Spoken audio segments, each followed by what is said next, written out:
Beauty and the Beast, the 2017 version, is directed by Bill Condon and stars Emma Watson, Dan Stevens, Luke Evans, Josh Gad, Kevin Kline, Ewan McGregor, Ian McKellen, and Emma Thompson. Big cast. Plethora of cast.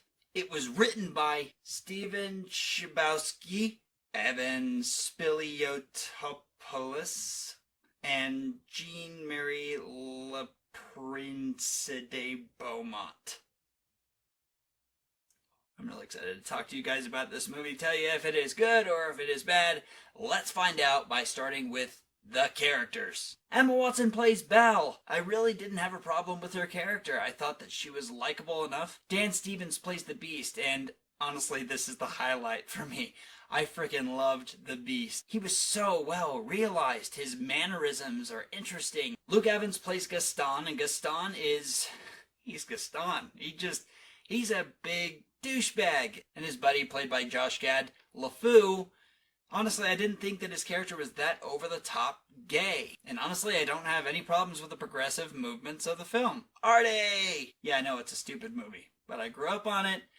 Don't judge me. Kevin Kline plays the dad of Belle, and he did great too. And then, of course, we had the furniture. You got the candle, you got the clock, you got the teacups. I wasn't as interested in them as I was in the original animated film.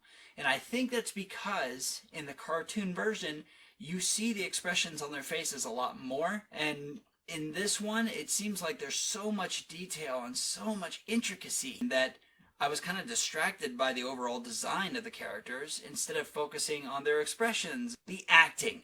The acting is good. I honestly was kind of trying to get used to Emma Watson's performance. I felt like she was phoning it in a little bit. I mean, no disrespect at all. Emma Watson is amazing here, but honestly, I kind of still saw Hermione a little bit. Dan Stevens as the Beast. He did so freaking good. Luke Evans, yeah, he's over the top. And he's cartoony, but I think that that's what we needed. Yeah, Steve Wozniak is also in this movie. Again, don't judge me.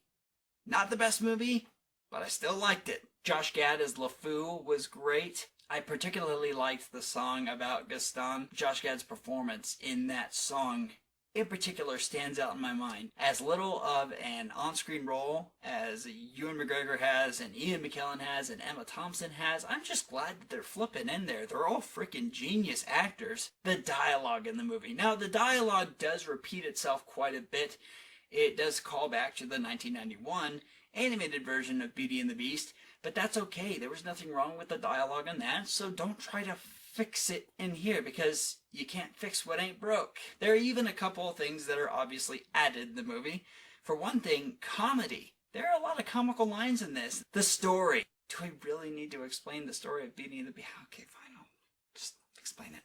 So The Beauty and the Beast is a tale about a young girl named Belle. She's kind of weird. She's not accepted by her town. Belle's father makes little trinkets, kind of like clocks, and he goes on a journey to deliver one, and he ends up getting caught up in a storm, which leads him to the castle where the Beast is, and he ends up being taken captive by the Beast. Belle comes to rescue him and takes his place, and while Belle is there in the castle, she develops a relationship with this Beast. The Beast used to be a human. Now he's cursed to be a beast for eternity because he's kind of a douche, and the only way to break the spell is if he finds true love. He's got this rose in a glass container that if every rose petal falls, true love or not, he's screwed. I absolutely loved the relationship between the Beast and Belle. It was so phenomenal. Once again, the movie is really funny, like really comical. There's good 10 times where I laughed out loud. Another really cool effect in the story is when the petals are falling from the rose and they landed, the ground shakes, and you feel it in the theater, and you see it in the castle. The castle's like falling apart. Really cool effect. I really liked the musical numbers in this movie. I do have a couple of complaints.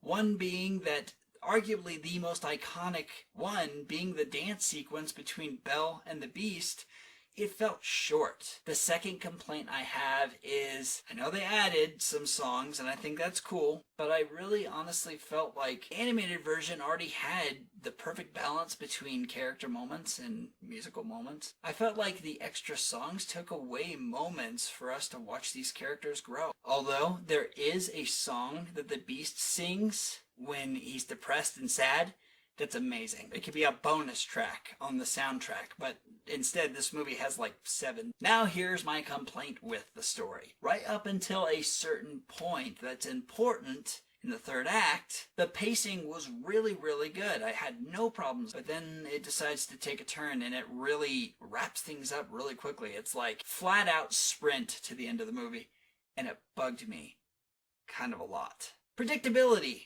This is where it gets brain-wrenching. It really is a shot-for-shot remake of the Disney animated film. So how unpredictable could you get? There was one little part that I didn't predict it, and that is when Belle and her father are in the cell together, and she's saying bye to him because the Beast is going to lock up her father forever. And then she pushes him out and she takes his place. Moral lessons. Now, I did say that the highlight of the movie for me was the Beast, and that's true, but it kind of ties into moral lesson. It teaches about charity, the ordinance of marriage, culminating into one word: charity. There's also some really mature and deep moments for side characters, such as with Lumiere and Cogsworth and Mrs. Potts and Chip. Belle asks them, why do you stay with this guy? He's a jerk. Why stay with him? Especially after he got you guys cursed. And their response is, we watched him grow up. We watched him be raised to be like his father, and we did nothing. Are we more or less at fault than him? There's also obviously a lot of progressive movements in regards to feminism and in regards to the LGBT community, and I was really supportive of them. They're not in your face like other movies. See, if you do it correctly, then it works. If you do it incorrectly, no, it just pisses you off. People do not care how much you know until they know how much you care. That's what this movie did for me. Guys, Beauty and the Beast was great, and although I did find a couple of things wrong with it, that doesn't make it a bad movie. It was certainly a great movie. In fact, I would even go so far as to say that it was a magnificent movie, which is why I'm going to put it at number 85 on my favorite movies list. So Beauty and the Beast, absolutely go check it out and tell me where it falls on your list. Please tell me what you thought about it below, because I absolutely care to know. And if you want to subscribe, just click your favorite of those 4 Disney movies and you'll be good to go. Otherwise, just hit that daggum subscribe button and I will see you next time on MovieSlayer.